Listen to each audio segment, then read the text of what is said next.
యెషయా ప్రవక్తలాగా ఎప్పుడైనా నీ నోట కాని మాట వస్తే, క్రీస్తు బలిపీఠం చేరినప్పుడు పశ్చాత్తాపడి నువ్వు ప్రార్థన చేస్తే, నీ పశ్చాత్తాప ప్రార్థన ద్వారా బలిపీఠంలో నుండి తీయబడిన వాక్యమనే అగ్ని చేత, పరిశుద్ధాత్మని అగ్ని చేత నీ పెదవులను కాల్చి నీ దోషానికి ప్రాయశ్చిత్తం చేసి నిన్ను పవిత్రమైన వాడిగా దేవుడు మార్చడం ప్రారంభిస్తాడు.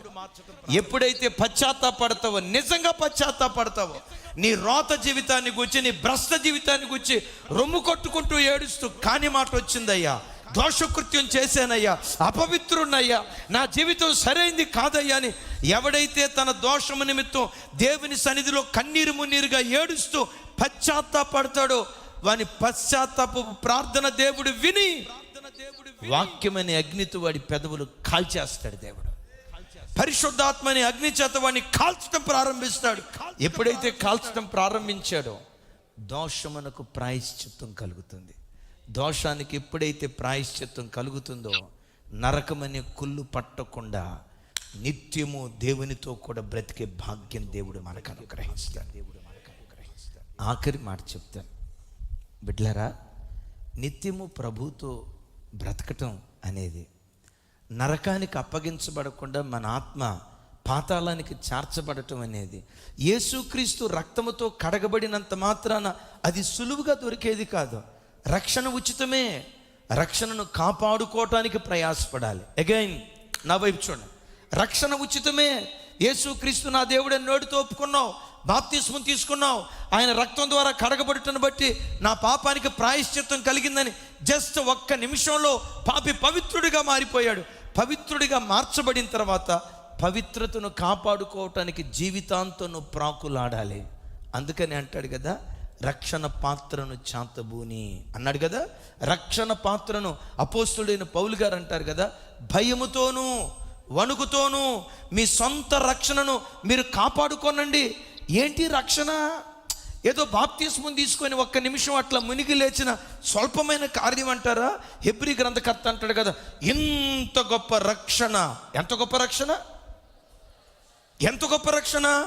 మట్టి గట్టాన్ని మహిమాలోకంలోకి చేర్చేది రక్షణే. పునరుద్ధానపు శరీరాన్ని అనుగ్రహించేది రక్షణే. దేవునితో యుగాయుగాలు బ్రతికే ఆధిక్యత ఇచ్చేది రక్షణే. నేనంట, ఎరుకోలో ఉన్న కుటుంబాలన్నీ నాశనం అయిపోయాయి, ఒక్క రాహాబు కుటుంబం తప్ప. రాహాబు నీ కుటుంబం కాపాడబట్టడానికి కారణం ఏంటమ్మా అంటే, ఆ తల్లి ఏమంటుందో తెలుసా? చిన్న ఎర్రని తొగరు దారం, చిన్న ఎర్రని దారం నా కిటికీ కట్టుకున్నానయ్యా, ఆ చిన్నని ఎర్రని దారమే నా ఇంటికి రక్షణ ప్రసాదించిందయ్యా. ఎర్రటి చిన్నటి దారమే అంత గొప్ప రక్షణనిస్తే, యేసుక్రీస్తు రక్తం మరి నిశ్చయముగా మనకు రక్షణను భిక్షగా ప్రసాదించునుగాక. విచిత్రం, తాను చూడండి నా వైపు, తాను యెరూషలేములో ప్రవేశించినట్లుగా రక్షణను కాపాడుకునేవాడు పరలోకపు యెరూషలేములో ప్రవేశించే భాగ్యం ఇస్తాడు దేవుడు. అయితే ఈ రక్షణ కాపాడుకోవటానికి మనమేం చేయాలి? చూడండి ఆ మాట, యెషయా గ్రంథం 22వ అధ్యాయం 14వ వచనం.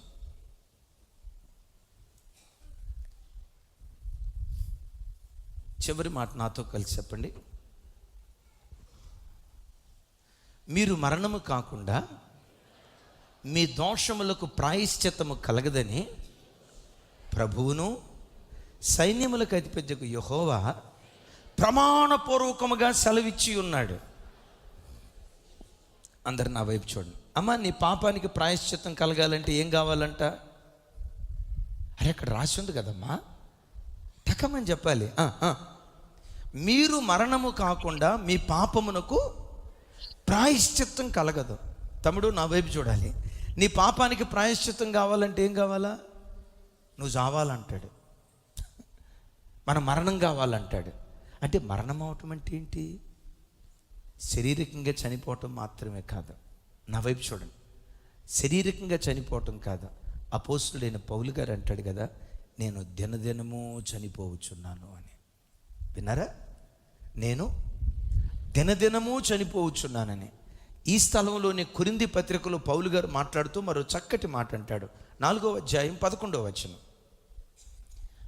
కొరింథీయులకు రాసిన 2వ పత్రిక, రైట్, నాతో కలిసి చెప్పండి. ఎలయనగా యేసు యొక్క జీవము కూడా మా మర్త్య శరీరమందు ప్రత్యక్షపరచబడినట్లు సజీవులమైన మేము ఎల్లప్పుడూ యేసు నిమిత్తము మరణమునకు అప్పగించుకొనుచున్నాము.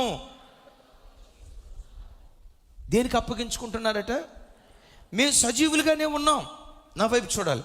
మేము సజీవులుగానే ఉన్నాం, కానీ ఈ శరీరాన్ని దేనికి అప్పగించుకున్నాం?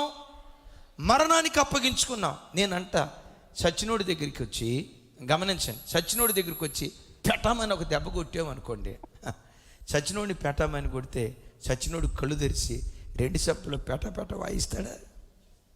సచ్చాడు.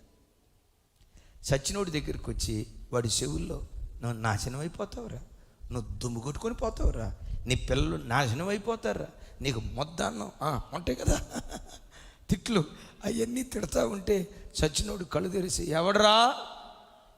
ఎవడరా మక్కెలు ఎరగదేస్తా జాగ్రత్త అని అంటాడా? సచ్చినోడాడు. వినపడదు. నువ్వు నిజంగా చచ్చిన దానివైతే దూషించేవాడిని కూడా చేతులెత్తి దీవిస్తావు, శపించిన వాడిని కూడా చేతులెత్తి దీవించటం ప్రారంభిస్తావు, కీడుకు ప్రతి కీడు చేయవు. నువ్వు నిజంగా చచ్చిన వాడివైతే లోకంలో బ్రతికిన వాళ్ళు ఉన్నారు. ఇప్పుడు బ్రతికినోడు కళ్ళతో యూట్యూబ్ ఆన్ చేసి ఏవేవో దరిద్రపు కార్యక్రమాలు చూస్తాడు. చచ్చినోడి దగ్గరికి వెళ్ళి, బ్రదరు బిగ్ బాస్ బెదరో చూడు బెదరో బిగ్ బాస్ జబర్దస్త్ షో చూడంటే చచ్చినోడు జబర్దస్తా ఏ ఛానల్లో వస్తుంది చూపించు అని కళ్ళు తెరుస్తాడా? చచ్చినోడు.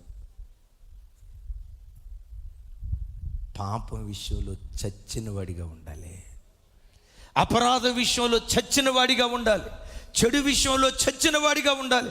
అందుకని అపోస్తలుడైన పౌలు వారు అంటారు, నేను దినదినము ఎప్పుడెప్పుడు అంటే ఈ మరణ కార్యక్రమం అప్పుడప్పుడు జరిగేది కాదు, శుద్ధీకరణ కోటాలో జరిగేది కాదు, సంవత్సరానికి ఒకసారి జరిగేది కాదు. సజీవులుగా ఉన్నప్పుడే మరణానికి అప్పగించుకుంటే, మరణానికి అప్పగించుకున్న ఈ మర్త్య శరీరమందు యేసుక్రీస్తు జీవం ప్రత్యక్షమవుతుందట. వినారు ఈ మాట? ఒక్క మాటలో చెప్పాలంటే, రోమాపత్రికలో పౌలు గారు అంటాడు, ఆయన పునరుద్ధానంలో మనం పాలిభాగస్థులం కావాలంటే, ఆయన పునరుద్ధాన సాదృశ్యమందు మనం పాలిభాగస్థులం కావాలంటే, ఆయన మరణ సాదృశ్యమందు కూడా మనం పాలిభాగస్థులం కావాలంట. విన్నారు ఈ మాట? యేసయ్య పునరుద్ధానుడయ్యారా లేదా? యేసయ్యలాగా మనం పునరుద్ధానపు శరీరాన్ని ధరించి పరలోకం చేరాలి కదా. ఇదే కదా మన ఆశ. నిశ్చయంగా ఈ ఆశ దేవుడు తీర్చునుగాక. పునరుద్ధానంలో మనం పాలిభాగస్థులం, పునరుద్ధాన సాదృశ్యమందు మనం పాలిభాగస్థులం కావాలంటే దానికి ముందు ఏం చేయాలో తెలుసా? యేసయ్య మరణంలో కూడా మనం పాలిభాగస్థులం కావాలి. లోకం నిమిత్తం చచ్చిన వాళ్ళుగా, పాపం నిమిత్తం చచ్చిన వాళ్ళుగా, కోపం నిమిషం చచ్చిన వాళ్ళగా, క్రోధం విషయం చచ్చిన వాళ్ళుగా మనం బ్రతికితే అప్పుడు మర్త్యమైన ఈ దేహముందు దేవుని మహిమ ప్రత్యక్షమై నరకమనే కుళ్ళు మనకు పట్టకుండా, విన్నారా? నరకమనే కుళ్ళు మనకు పట్టకుండా నిత్యము దేవునితో బ్రతికే భాగ్యం దేవుడు మనకిస్తాడు. ఈ 3 ఎవరు చేస్తారో? ఒకటి, యేసుక్రీస్తు రక్తముతో కడగబడాలి. రెండవది, బలిపీఠాన్ని చేరి పశ్చాత్తాపడాలి. మూడవది, ఇప్పుడు విన్నాం కదా, మరణానికి నిన్ను అప్పగించుకోవాలి. అలా ఎవరు చేస్తారో వాళ్ళు కూడా అంటారు, దేవుడు నన్ను చేర్చుకొనుగాక, పాతాళ వేతన నుంచి దేవుడు నన్ను విమోచించునుగాక. ఈ గుంపులో నీవు నీ కుటుంబం ఉండే ధన్యకరమైన జీవితం దేవుడు అనుగ్రహించునుగాక. అందరూ లేచి నిలబడదాం. ఎవరు అటు ఇటు చూడకుండా ఒక్క 2-3 నిమిషాల్లో దేవుని సన్నిధిలో పశ్చాత్తాపడదాం.